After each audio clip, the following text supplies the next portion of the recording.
Зошто немаше женско униформирано лице при транспортот на Катица Јанева од Шутка во станот на Сини Лазар, како што е праксата досега? Прекршена ли е процедурата? Зошто за прв пат во историјата на спектакуларните апсења и трансфери од овој тип, толку блиску беше дозволено медиумите да го снимаат полициското комбе? Но и зошто буквално целата македонска јавност се сомнева дека жената што вчера помпезно беше транспортирана кај синот дома е токму поранешната шефица на СЈО? Многу прашања, но малку објаснување и одговори.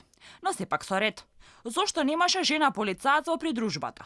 Надлежните си ја префрлаат топката. Од управата за извршување санкции, велат кога тие ја носеле одлуката, процедурата налага дека мора да има женско лице.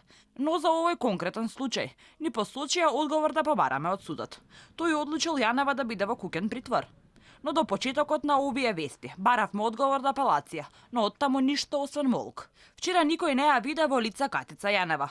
Целосно покриена, дури и на рацата, со намален обем во телото, беше спроведена во домот на синот. Денеска главна тема не само на социјалните мрежи, туку и на улица, дали навистина тоа била поранешната шефица на сега распаднатото СЈО. МВР очекувано уверува, жената со качулка на главата била Јанева. Но зошто толкава недоверба меѓу луѓето? Зошто вербата во институциите се изгуби?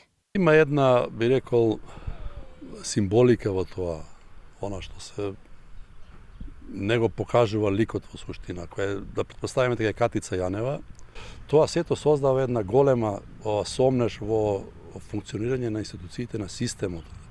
Кога тоа ние ќе го почувствуваме како граѓани, не, особено како тоа кај младите посебно, не, се губи, би рекол, таа една како би рекол енергија која што дава надеж дека треба се живее тука и да се создава ова здрава заедница.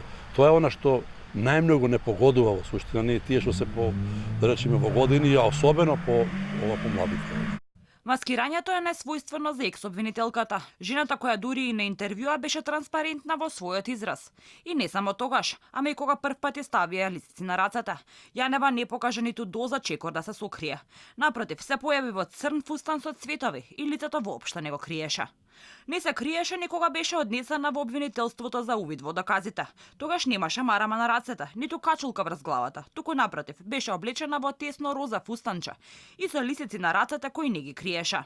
Останува прашањето, која беше потребата сега пропаднатиот Чарли Ефангел да биде толку замаскирана, а воедно и зошто немаше торби во кои би си ги земала предметите и облеката од Шутка, оти сепак таму помина 3 месеци.